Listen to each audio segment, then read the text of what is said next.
kepada kesempurnaan. Saya yakin dan percaya tanpa Roh Kudus hidup kita tidak bisa sempurna. Saya punya pengalaman, saudara. Saya berkhotbah di suatu gereja tentang kekudusan dan kesempurnaan. Selesai ibadah itu, saya ditemani oleh salah satu pengerja, ya. Kemudian dia bertanya kepada saya, "Pendeta, khotbah tadi begitu luar biasa. Tapi apakah orang Kristen itu bisa hidup kudus dan bisa hidup sempurna?" Nah, saudara kasih dalam Tuhan, saya khawatir banyak orang Kristen punya pemikiran sama seperti Bapak ini. Memangnya orang Kristen itu bisa hidup sempurna apa pendeta? Balita aja sudah bisa bohong. Kenapa banyak orang berkata bahwa tidak mungkin kita hidup sempurna? Jawaban saya sederhana, saudara. Karena kita tidak mengerti kebenaran. Apa itu prinsip kebenaran dalam hidup kita, saudara kasih dalam Tuhan? Kebenaran adalah firman Allah. Amin. Alkitab kita, ya, mulai dari Kejadian pasal 1 ayat 1 sampai Wahyu pasal 22 ayat 21, itu adalah kebenaran. Itu adalah firman Tuhan. Alkitab Perjanjian Lama dan Perjanjian Baru adalah firman Allah. Itulah kebenaran, saudara. Di luar firman Tuhan itu adalah kebenaran yang palsu. Kebenaran orang percaya bukan karena apa yang dilihat orang. Kebenaran percaya bukan karena pandangan atau pendapat mayoritas orang. Dunia hari-hari ini, saudara kasih dalam Tuhan, banyak keliru tentang kebenaran. Mereka menganggap mereka benar, tetapi sebenarnya mereka keliru. Ini yang menjadi bahaya. Orang tidak bisa sempurna, itu diyakini oleh mayoritas, ini akan menjadi kebenaran yang palsu. Nah, saya akan tunjukkan kebenaran firman Tuhan tentang kesempurnaan ini. Mari kita buka Alkitab kita dalam Matius pasal 5 ayat yang ke-48. Karena itu haruslah kamu sempurna. Jadi firman Tuhan bukan karena itu semoga kamu dapat sempurna. No. Karena itu haruslah kamu sempurna. Haruslah kamu sempurna. Sama seperti Bapamu yang di sorga adalah sempurna. Nah, saudara kasih dalam Tuhan, ini firman Kristus. Berarti kebenarannya adalah bahwa kesempurnaan adalah hidup yang dikehendaki Yesus Kristus Tuhan kita. Amin. Sekarang saya mau bertanya, apakah yang disampaikan Yesus ini adalah suatu kalimat yang berlebihan? Kalau dunia berkata orang gak mungkin sempurna, lantas saya bertanya, apakah firman Yesus ini berlebihan? Apakah Yesus terlalu lebay? Masa kita harus sempurna seperti Bapa? Saudara ingat baik, Yesus juga sejatinya adalah manusia. Kita percaya Dia adalah Tuhan. Kita percaya Dia adalah Allah yang turun menjadi sama dengan manusia. Tetapi Dia juga sejatinya manusia. Karena Dia dilahir dari seorang wanita. Maria, manusia biasa. Yesus mengerti kelemahan kita. Yesus mengerti ketidakberdayaan manusia. Jadi kalau Yesus berkata, hendaklah engkau sempurna sama seperti Bapamu yang di surga. Bagi saya ya dan amin. Yesus tidak berlebihan. Yesus tahu kemampuan kita. Yesus tahu kemampuan manusia. Artinya setiap orang bisa sempurna seperti Bapa. Amin. Itu kebenaran. Itu kata firman Tuhan, saudara. Nah, saya ingin memberikan kita lagi satu kebenaran firman Tuhan tentang sempurna ini, saudara. Di dalam Roma 8 ayat 29. Saya bacakan dulu terjemahan baru, yaitu terjemahan yang kita miliki di Alkitab kita. Sebab semua orang yang dipilihnya dari semula, mereka juga ditentukannya dari semula untuk menjadi serupa dengan gambaran anaknya. Supaya anaknya itu menjadi yang sulung di antara banyak saudara. Dalam versi firman Allah yang hidup. Jadi firman Allah yang hidup ini terjemahan langsung dari The Living Bible. Ya. Living Bible itu parafrase dari American Standard. Sebab dari permulaan sekali Allah memutuskan bahwa mereka yang datang kepadanya dan ia sudah mengetahui siapa yang akan datang kepadanya harus menjadi seperti anaknya. Sehingga anaknya menjadi yang sulung dengan banyak saudara.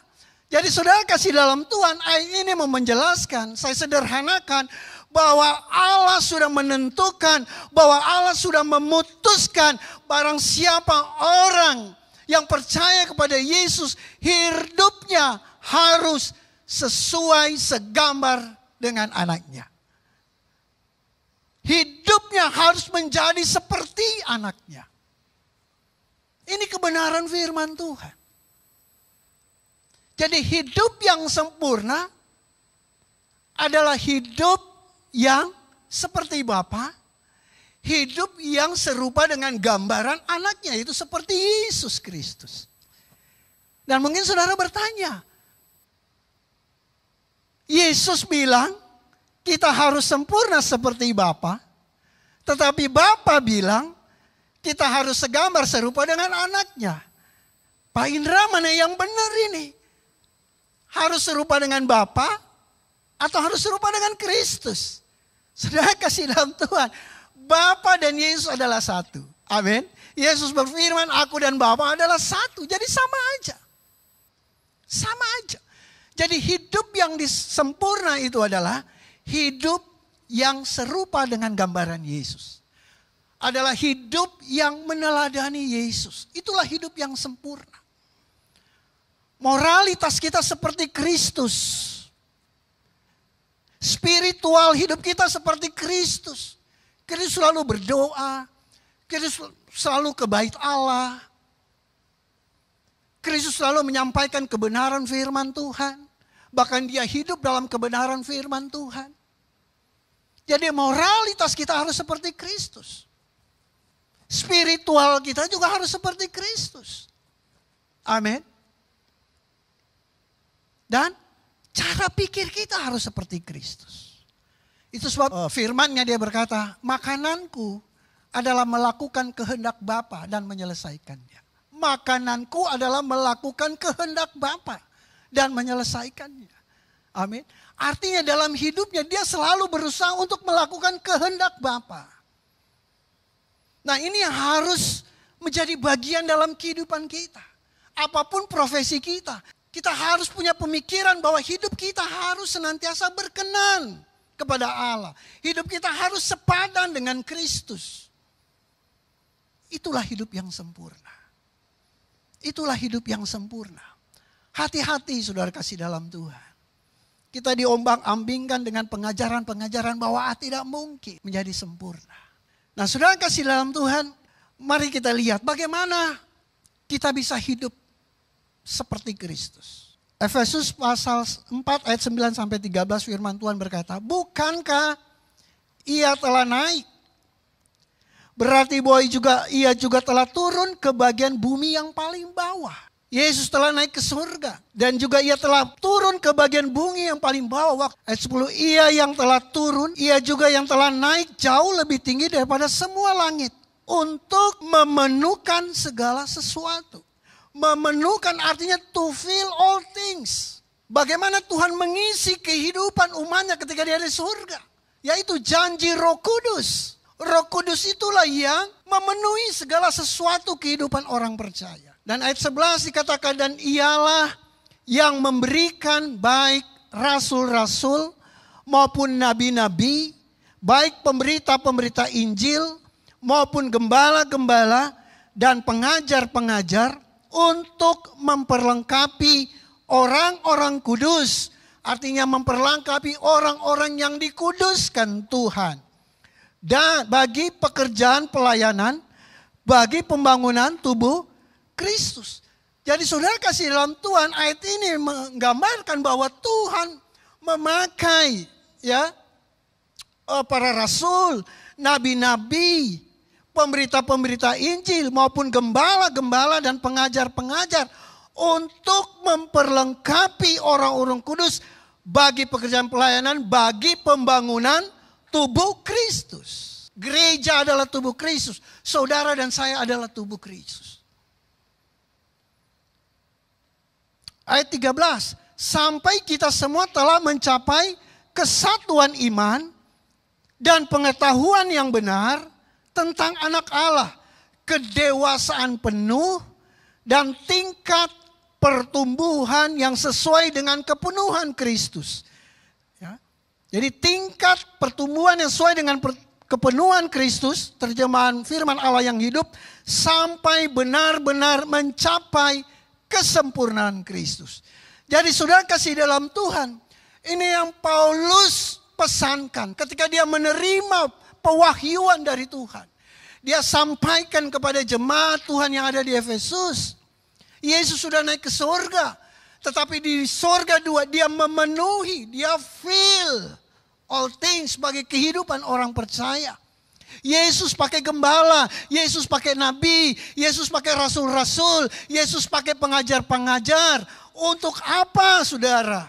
Agar orang percaya tingkat pertumbuhannya sesuai dengan kepenuhan Kristus.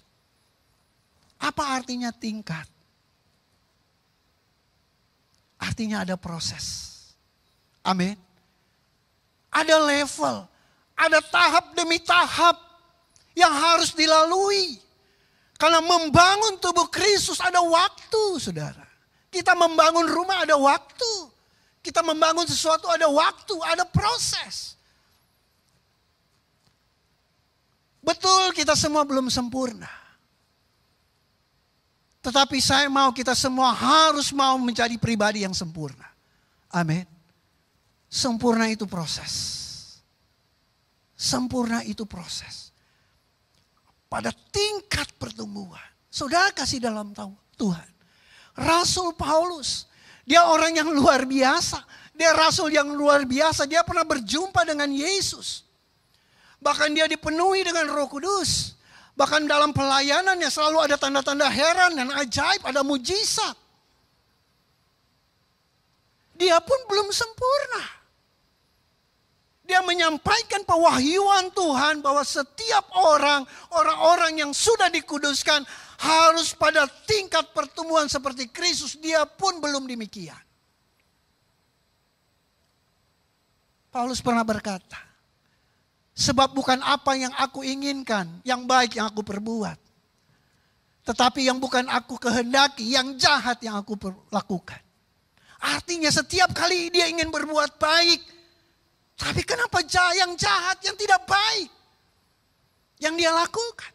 Paulus sadar betul. Tetapi firman Tuhan, pewahyuan Tuhan harus disampaikan. Orang harus sempurna. Orang harus hidup sesuai dengan gambaran anaknya. Dia pun belum. Kita kan gak mungkin bilang, pendeta Indra ngomong sempurna, memang pendeta Indra sudah sempurna. Betul, saya belum sempurna. Tetapi saya mau hidup sempurna. Saya mau moralitas saya, spiritual saya, cara berpikir saya seperti Kristus. Saya belum sempurna. Tapi saya mau sempurna. Sama hal dengan Paulus. Kebenaran itu dia harus sampaikan. Dia sendiri belum sempurna. Nah, saudara kasih dalam Tuhan, dari ayat ini ada 3 hal saya simpulkan. Bagaimana kita bisa mencapai pada tingkat pertumbuhan yang sesuai dengan Kristus. Yang pertama saudara, Paulus menyinggung tentang kesatuan iman. Nah, itu sebabnya yang pertama, bagaimana kita bisa mencapai kesempurnaan Kristus, kita harus memiliki iman yang benar. Amin. Iman yang benar. Apa itu iman yang benar? Iman yang timbul dari pendengaran firman Kristus. Iman yang timbul dari pendengaran akan firman Kristus. Itulah iman yang benar. Tetapi bagian lain dalam Alkitab katakan iman tanpa perbuatan adalah mati. Iman tanpa perbuatan adalah sia-sia. Iman tanpa perbuatan adalah tidak ada gunanya. Jadi saudara kasih dalam Tuhan, iman yang benar adalah iman yang timbul dari firman Kristus dan dilakukannya. Ya. perbuatannya seperti Kristus. Mungkin saudara bertanya, bagaimana dengan orang yang percaya tapi tidak melakukan firman Tuhan? Karena banyak orang Kristen percaya Yesus, pakai salib, KTP Kristen, tetapi tidak melakukan firman Kristus. Bagaimana dengan orang-orang yang demikian? Saudara kasih dalam 1 Yohanes 2 ayat 4. Barang siapa berkata, aku mengenal dia, tetapi ia tidak menuruti perintahnya, ia adalah seorang pendusta dan di dalamnya tidak ada kebenaran. Jadi orang yang percaya Yesus, orang yang mengenal Yesus tetapi tidak melakukannya, Alkitab berkata dia seorang pendusta, tidak ada kebenaran dalam dirinya. Jangan sampai kita orang-orang pendusta. Kita percaya Yesus, kita lahir langsung Kristen, saudara. Karena orang tua Kristen, KTP Kristen. Tapi kita tidak percaya dengan firman Kristus. Firman Kristus berkata, hendaklah engkau sempurna. Kemudian kita berkata, enggak mungkin. Kita adalah orang-orang penipu. Kita percaya kepada dia, tetapi kita tidak melakukan firman-Nya. Saudara kasih dalam Tuhan. Iman yang benar. Iman yang benar. Dunia sudah keliru dengan iman mereka, saudara kasih dalam Tuhan. Maaf saya katakan. Banyak orang Kristen imannya iman warisan. Sekali lagi saya katakan banyak orang Kristen imannya iman warisan. Karena orang tuanya Kristen, ya saya Kristen. Dia kecil dia lihat kehidupan orang tuanya. Papa mama jarang ke gereja. Dia pun jarang ke gereja. Why not? Gak ada masalah. Dia lihat papa mama jarang ada persekutuan di rumah. Dia lihat papanya jarang baca firman. Jarang ada mesbah doa di rumah. Akhirnya kehidupan seperti itu. Karena apa? Iman warisan. Iman dari orang tua. Maaf saudara. Kalau saya keliru saya minta maaf. Karena saya dulu juga iman karena iman warisan. Iman timbul dari pendengaran firman Kristus. Amin. Jadi gak ada tuh pandangan orang Kristen gak mungkin sempurna. Itu kebenaran palsu. Itu kebenaran mayoritas dunia ini. Orang-orang yang tidak mengenal kebenaran, orang-orang yang tidak tahu kebenaran. Kebenarannya, hendaklah engkau sempurna seperti Bapa di surga. Kebenarannya adalah, jadilah engkau serupa segambar dengan gambaran anaknya. Seperti Kristus. Itulah kebenaran. Jadi saudara kasih dalam Tuhan. Kita harus memiliki iman yang betul. Selama kita tidak memiliki iman yang betul, sulit untuk kita dewasa. Sulit untuk kita menjadi sempurna. Maksud saya, miliki iman yang betul. Iman timbul dari pendengaran akan firman Kristus. Dan iman yang betul adalah iman yang disertai dengan perbuatan dan tindakan. Saya rindu setiap kita, saudara yang di rumah, saudara yang di jalan, saudara mungkin yang masih bekerja di kantor, miliki iman yang betul. Miliki iman yang betul. Yang kedua, bagaimana kita dapat mencapai kesempurnaan Kristus? Paulus menyinggung pengetahuan yang benar. Kita harus memiliki pengetahuan yang benar. Pengetahuan yang benar dari firman Tuhan tentunya. Banyak orang sok jago, sok pinter, sok tahu. Sok jago, sok pinter, sok tahu padahal gak ngerti kebenaran. Orang gak mungkin sempurna, gak mungkin sempurna. Hebat banget lu, Yesus aja bisa bilang sempurna. Siapa kamu? Bilang tidak mungkin. Hebat banget. Ya kan? So jago, so pinter, so tahu. Suka mengkritik yang gak tahu kebenaran. Coba saudara perhatikan. Yang suka kritik iman orang Kristen pasti bukan Kristen. Ya kan? So tahu kritik iman orang Kristen Dia bukan Kristen. Yang suka kritik bos itu selalu anak buah. Anak buah itu gak pernah mengalami jadi bos, kritik.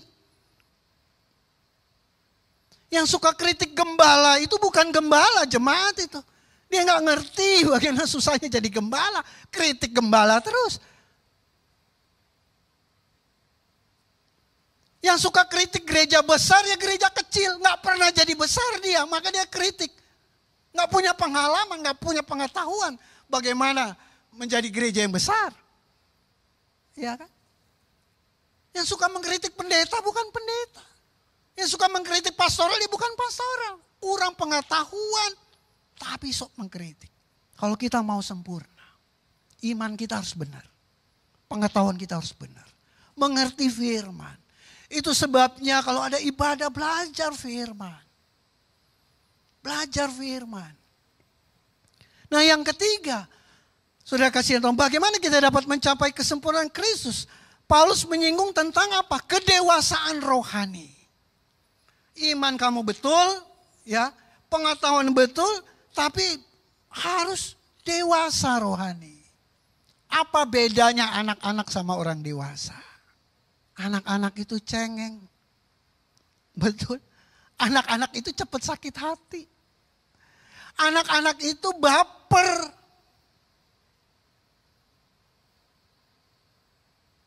Bagaimana kita bisa sempurna kalau kita selalu baper? Cepat tersinggung. Itu bedanya. Ya. Anak-anak dan orang dewasa. Makanya Paulus bilang kalau kamu mau jadi seperti Kristus kamu harus dewasa. Masalah biasa, tekanan biasa, kesulitan dalam hidup biasa, problem biasa. Kita masih tinggal di dalam dunia ini. Tapi jangan baper. Ketika ada masalah tinggalkan gereja. Ketika ada masalah gak mau beribadah lagi. Padahal Tuhan sudah memberikan kemudahan. Kita bisa ibadah di mana saja lewat online. Itu pun tidak dilakukan. Karena baper. Kecewa sama pendeta. Kecewa sama orang Kristen.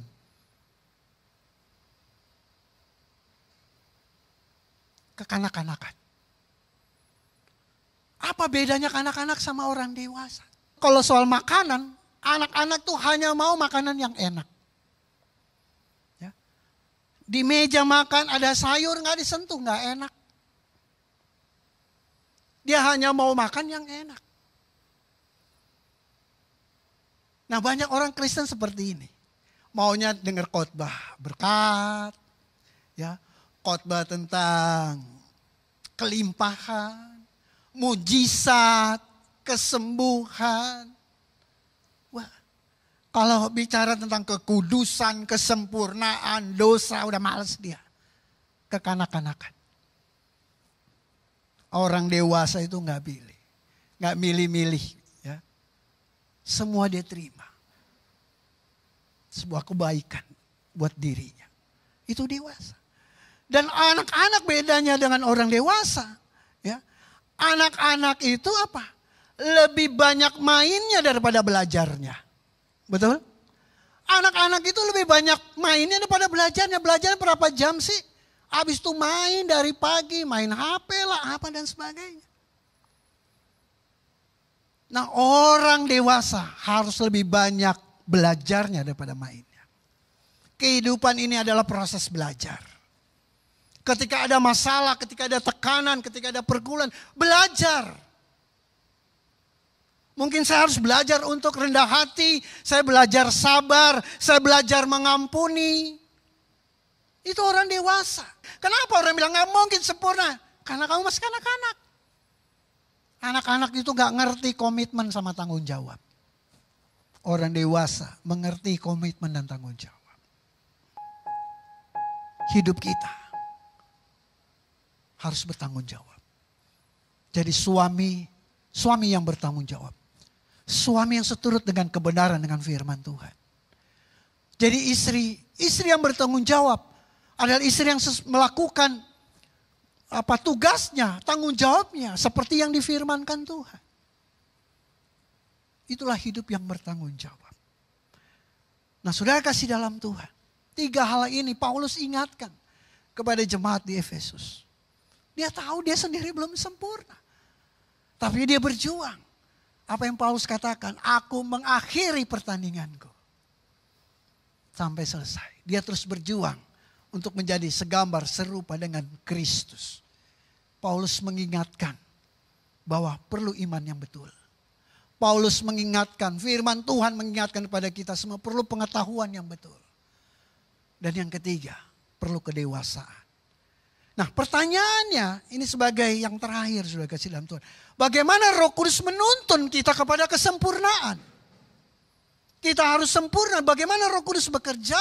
2 Korintus 3 ayat 17 sampai 18. Firman Tuhan berkata, sebab Tuhan adalah roh dan di mana ada roh Allah, di situ ada kemerdekaan. Dan kita semua mencerminkan kemuliaan Tuhan dengan muka yang tidak berselubung. Dan karena kemuliaan itu datangnya dari Tuhan yang adalah roh, maka kita diubah menjadi serupa dengan gambarnya dalam kemuliaan yang semakin besar. Artinya saudara, tanpa Roh Kudus kita tidak akan bisa menjadi pribadi yang sempurna. Roh Kudus punya peran utama dalam kehidupan kita. Kalau kita mau hidup sempurna. Roh Kudus yang memampukan kita, menolong kita. Ya, supaya kita bisa naik pada level demi level. Seperti Paulus katakan pada tingkat pertumbuhan. Seperti Kristus. Roh Kudus, Roh Allah. Ketika Roh Allah di situ ada kemerdekaan. Saya ingat waktu kecil sekolah SD dulu. Penjajah itu membuat kita bodoh. Penjajah membuat kita bodoh. Saudara kasih dalam Tuhan. Iblis mau kita bodoh.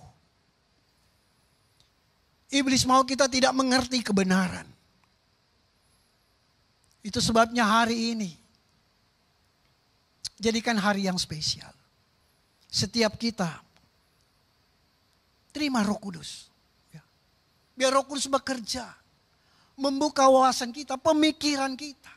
Sehingga kebenaran firman Tuhan. Yang menerangi pikiran kita. Sehingga setiap tindakan kita. Tindakan yang seperti Kristus. Sebagai ayat yang penutup. Yesus berkata kepada Nikodemus, seorang Farisi, apa yang dilahirkan dari daging adalah daging. Yohanes 3 ayat 6 sampai 7. Apa yang dilahirkan dari daging adalah daging, dan apa yang dilahirkan dari roh adalah roh. Janganlah engkau heran karena aku berkata kepadamu, kamu harus dilahirkan kembali. Kita harus dilahirkan kembali. Kita harus dipimpin oleh roh. Mungkin saudara berkata, Pak Indra, saya sulit untuk hidup dalam roh. Saya selalu hidup dalam keinginan daging saya. Saudara, kalau kita selalu menuruti keinginan daging, kita pasti kecewa. Karena tidak selamanya apa yang kita inginkan itu terjadi dalam kehidupan kita. Ketika kita harapkan, kita rindukan keluarga kita begini, kita harapkan pekerjaan kita begini, kita harapkan keekonomian kita bisa memenuhi kebutuhan kita sehari-hari. Namun ketika itu tidak terjadi, kita kecewa, kita marah, kita putus asa, kita berontak, kita menganggap semuanya sia-sia. Kenapa, saudara? Karena kita selalu mau hidup dipimpin oleh keinginan daging kita. Saat ini, izinkan Roh Kudus bekerja dalam hidupmu. Biar dia memimpin kehidupanmu. Dia menuntun langkahmu. Menjadi sempurna memang tidak mudah. Tetapi kalau kita mengandalkan Roh Kudus yang pimpin, Roh Kudus itu yang akan mengarahkan kita berjalan dalam kebenaran firman Tuhan. Sehingga kemuliaan Tuhan dinyatakan dalam kehidupan kita.